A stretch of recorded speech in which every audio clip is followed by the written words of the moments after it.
So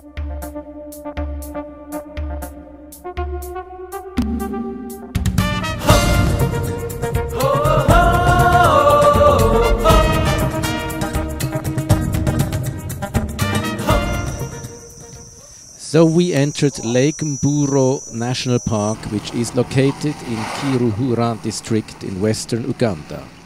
This location is approximately 240 kilometers by road west of Kampala.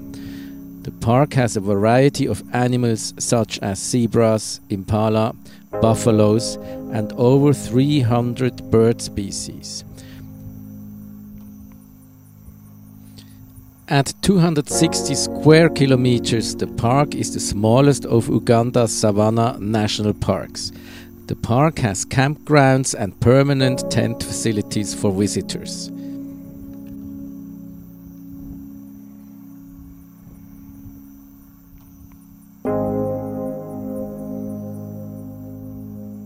At the border to the park is Mihingo Luxury Lodge. Situated in a magical setting, perched high on a rocky kopje, it has spectacular views over a vast savanna landscape. Designed to blend in with its fragile surroundings, this environmentally friendly lodge offers comfort, relaxation and the experience of being at one with nature. We're very fortunate because we have a lot of business from Kampala and yeah, because we are close to the city. Right. So people can escape for maybe one night or 2 nights, yes. or ideally 3 nights. Yes. And it's really good. So over the kind of natural holidays, Easter, Christmas, half terms, it's great. It's really, really good. Yeah. Good. And everything is still well. But come and have a look at the new tower. Huh? Yeah. That's very nice. So it's 2 levels. Who designed that? The owners. The owners. Yeah, yeah. Very clever people. Yes, absolutely. So the aim behind the new tower is because we are getting busier during the kind of holiday seasons. We just don't want people to feel that they can't enjoy the view if they're not by the pool. So it's a nice sun trap, but also you don't get too hot. It's just a really relaxed area. It's a very nice design. And then the top is slightly different, but almost panoramic. So. An infinity pool overlooks the valley below, where many wild animals can be seen at the water hole.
And this is the only park here, national park in Uganda, where you can view wildlife on foot.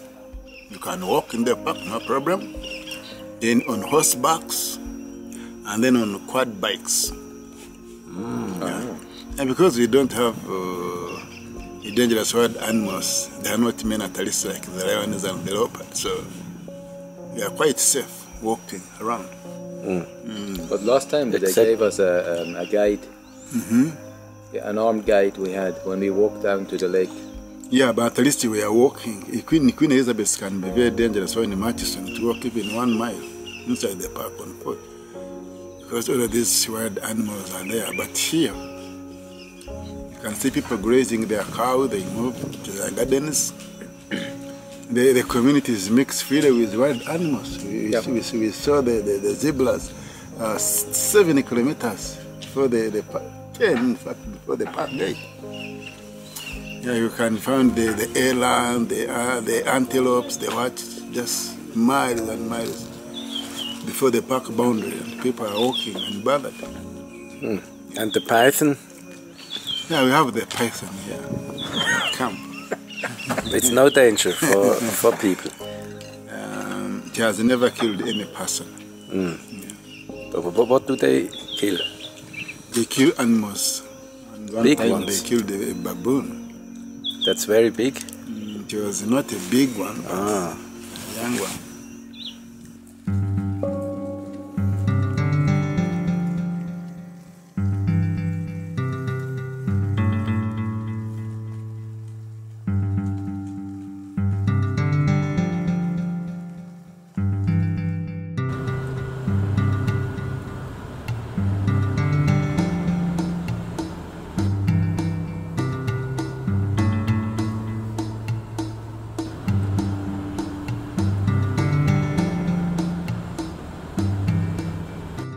Next stop was Igongo Cultural Center and Country Hotel.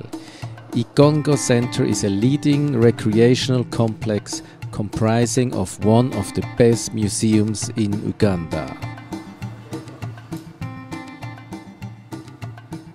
It is the ultimate destination for lovers of history, art, culture and comfort.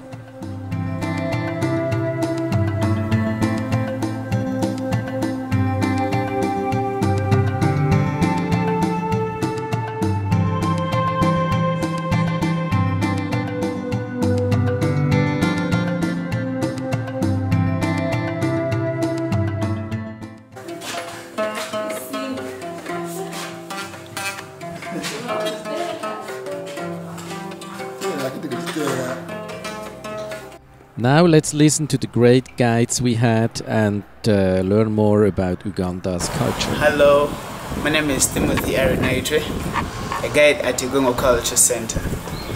I want to explain to you the signs which have a meaning in the history of the Ankole people. They were used by the women to decorate their houses, and they're still used as prints on clothes, so they still communicate. When you see them, you don't be mistaken, because this shows a crowd of a warrior. When warriors were going for war, they painted this to remember the wars they fought. Then this is a sign of music. It's a sign of music. Like you can read treble clef. So this is a sign of music. Then this is a hairstyle called Enziga Zakakanga. The young men and the strong men always did it. They cut their hair, so they put this shape in their heads. Then this is a bridal cover. It is called Akashego Kenshani. So they cover their faces with it. The beautiful women of Ankole always did it because they believed their eyes were precious for their husbands. So not everybody could see it.